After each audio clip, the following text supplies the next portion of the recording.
যুক্তরাষ্ট্র তাদের সামরিক বিমানে করে অবৈধ ভারতীয় অভিবাসীদের দ্বিতীয় দলকে ফেরত পাঠিয়েছে।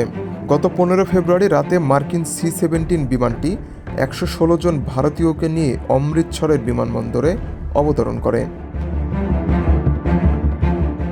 এর আগে 5 ফেব্রুয়ারি 104 জন ভারতীয়কে ফেরত পাঠানো হয়েছিল। তখন তাদের হাত পা শিকল দিয়ে বাঁধা ছিল, যা নিয়ে ভারতের রাজনৈতিক মহলে ব্যাপক সমালোচনা হয়। কিছুদিন পর মার্কিন প্রেসিডেন্ট ডোনাল্ড ট্রাম্পের সঙ্গে ভারতের প্রধানমন্ত্রী নরেন্দ্র মোদীর বৈঠক অনুষ্ঠিত হয়, যেখানে মোদী ভারতীয়দের প্রতি মানবিক আচরণের আহ্বান জানিয়েছিলেন।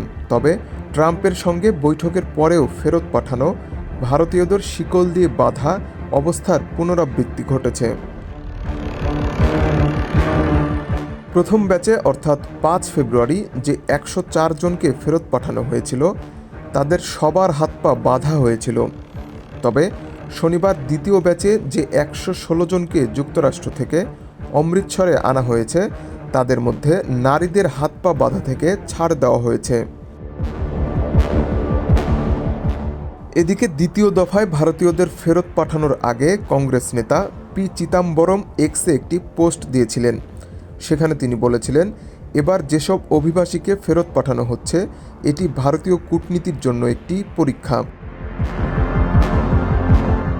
তার মত ছিল, মোদি ট্রাম্পের সঙ্গে দেখা করার পর মার্কিনীদের অবস্থান পরিবর্তন হয়েছে কিনা সেটা দেখার বিষয়।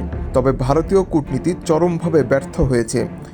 এবারও দেশটির নাগরিকদের হাত পা বেঁধেই ফেরত পাঠানো হয়েছে। কংগ্রেসের এই নেতা এক্সে লিখেছিলেন, অবৈধ অভিবাসীদের ফেরত আনা যুক্তরাষ্ট্রের বিমান, যেটি অমৃতসরে বিমানবন্দরে অবতরণ করবে, এটির উপর সব নজর থাকবে। তাদের হাত ও পা কী রশি দিয়ে বাঁধা থাকবে, এটি ভারতীয় কূটনীতির জন্য একটি পরীক্ষা।